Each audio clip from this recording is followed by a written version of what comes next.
की जय। परम पूज्य बालराव साहेब की जय।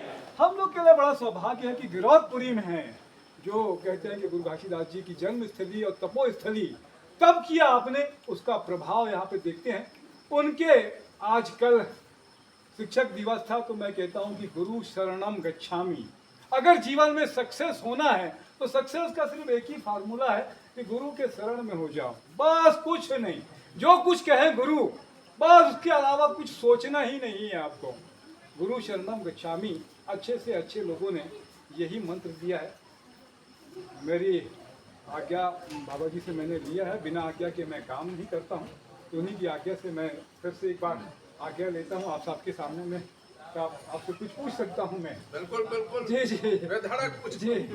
बाबा जी इतने साल हो गए इस मंदिर के बारे में, इस जगह के बारे में, गिरौदपुरी देश दुनिया में कैसे विकास हो सकता है, क्या कुछ हो सकता है, इतने दिन से हुआ नहीं। कभी कभी विकास यहाँ नहीं होने की पीड़ा भी होती है हम लोगों को। पीड़ा तो रहेगा, हमको भी पीड़ा है। आज देश की आज़ादी को 78 साल हो गया और हमारे समाज के लोग बड़े बड़े पद में रहे हैं, गुरु भी रहे हैं, समाज के लोग भी रहे, मंत्री सांसद विधायक सभी रहे हैं।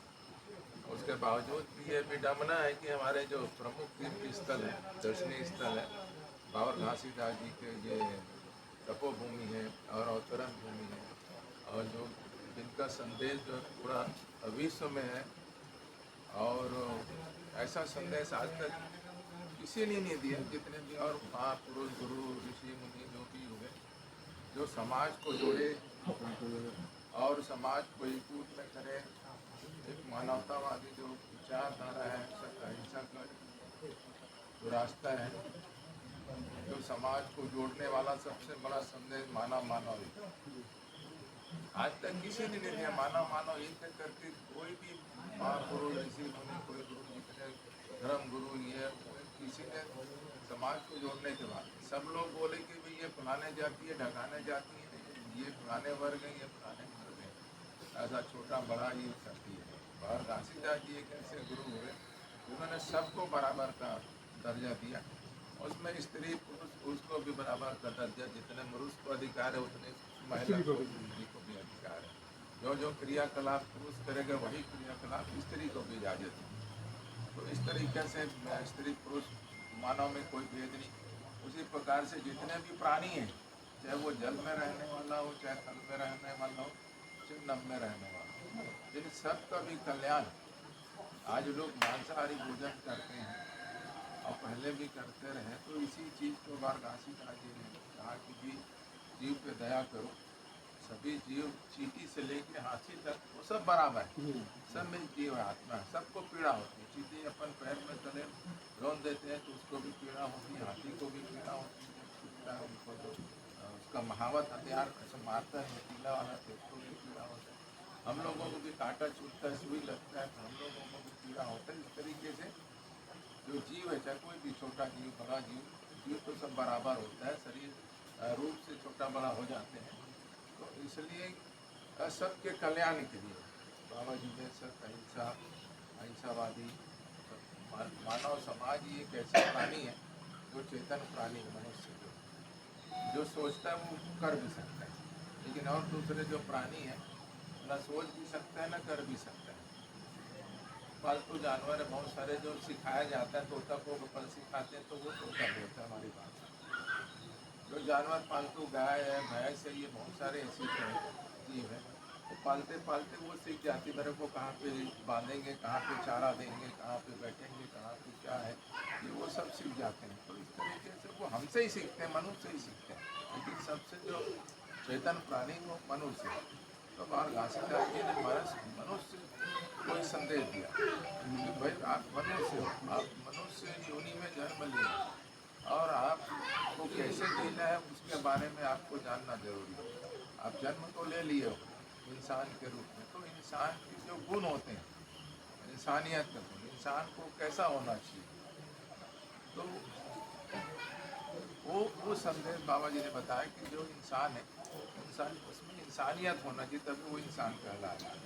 यदि कोई व्यक्ति जो कामी हो गया, क्रोधी हो गया, लोभी हो गया, अहंकारी हो गया, ग्वाली हो गया, शराबी हो गया, बलात्कारी हो गया, हत्यारा हो गया, नशा को नाना प्रकार की यदि उसमें दुर्गुण है तो वो व्यक्ति कभी इंसान नहीं हो सकता।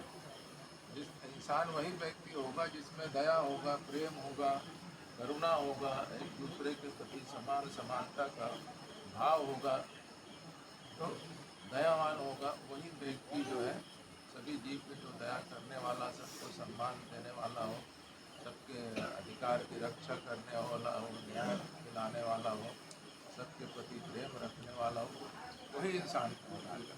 असली इंसान वही है। लेकिन आज ये सारा चीज़ दिखता नहीं है। आज का मनुष्य जो है लोभी हो गया है, अहंकारी हो गया है, और एक मनुष्य दूसरे मनुष्य से प्रेम नहीं करता। ईर्ष्या, द्वेष, दुश्मनी, ये सब रखा है। और प्रतिस्पर्धा, मतलब ये मेरे से नीचे जाना चाहिए, ऊपर नहीं जाना चाहिए। इसी तरीके से जाति वर्ग में भी वो बांट दिए हैं कि भी ये छोटी जाति का है, ये बड़ी जाति का है। ये भी एक जाति वर्गीकरण बना दिए हैं कि भी ये 4 जाति बना दिए। भी शासन संविधान में भी बना दिए हैं। पहले भी मनुवादी स्मृति में उस समय भी 4 वर्ण बना दिए थे, अभी वर्ग बना दिए हैं, है ना। तो ये जो है बांटते बांटते बांटते बांटते सब आ रहे हैं। एक बार घासीदास जी ने किसी भी जाति को नहीं बांटा, सबको मानव जाति बनाया, मानवता का संदेश दिया, सबका संदेश दिया।